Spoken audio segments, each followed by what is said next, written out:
ఆలకుంట మల్లికార్జున్, దీని కాంగ్రెస్ నాయకుడిని. ఇక్కడ మాణికేశ్వర నగర్ లో ఒడ్డర్ బస్సులో ఆషాఢ మాస బోనాలను పురస్కరించుకొని నెక్స్ట్ డే మరుసటి రోజు ఆనవాయితీగా వస్తున్నటువంటి చెట్ల కిందికి వెళ్లి వనభోజనాలు చేసే కార్యక్రమం మా పూర్వీకుల నుంచి వస్తుంది. అది మా తాత ముత్తాతలు 100 సంవత్సరాల కింద యూనివర్సిటీ కట్టడానికి వచ్చినప్పటి నుంచి ఈ యొక్క ఆనవాయితీ వస్తుంది. ఎందుకంటే ఆషాఢ మాసం బోనాలంటే రోగాలు అవన్నీ రాకుండా ఉండడానికి అమ్మతల్లికి బోనం సమర్పించి ఆనవాయితీగా యూనివర్సిటీకి వెళ్లి వనభోజనాలు చేసుకుని రావాలి. ఆ వనభోజనాలకి మాకు అనుమతిస్తలేరు ఇప్పుడు వీసీ గారు.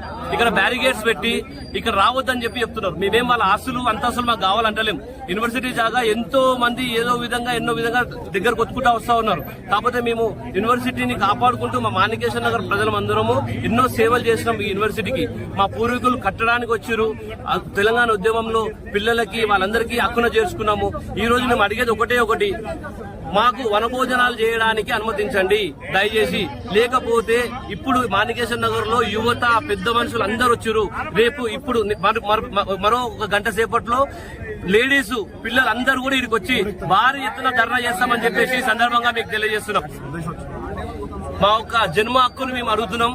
ఎందుకంటే యూనివర్సిటీలో కేవలం వనభోజనాలకే మేము వచ్చి చేసుకొని వెళ్ళిపోతామంటున్నాం. ఇది మీరు ఇవ్వకపోతే ఖబర్దార్ తీవ్ర దారికి పరిణామాలు తీస్తాయి. ఇప్పుడు ఓన్లీ యువత, పెద్ద మనుషులు, మగ మనుషులు ఇక్కడ ఉన్నారు. పిల్లలు, ఆడోళ్లు, అమ్మలక్కలు అందరూ కూడా ఇంకో 10-15 నిమిషాలు ఇక్కడికి వస్తారు. భారీ ఎత్తున మేము ధర్నా చేస్తాము. దయచేసి మమ్మల్ని అనుమతించాలి. లేకపోతే మీకు ఇదే హెచ్చరిస్తున్నాం మేము ఖబర్దార్.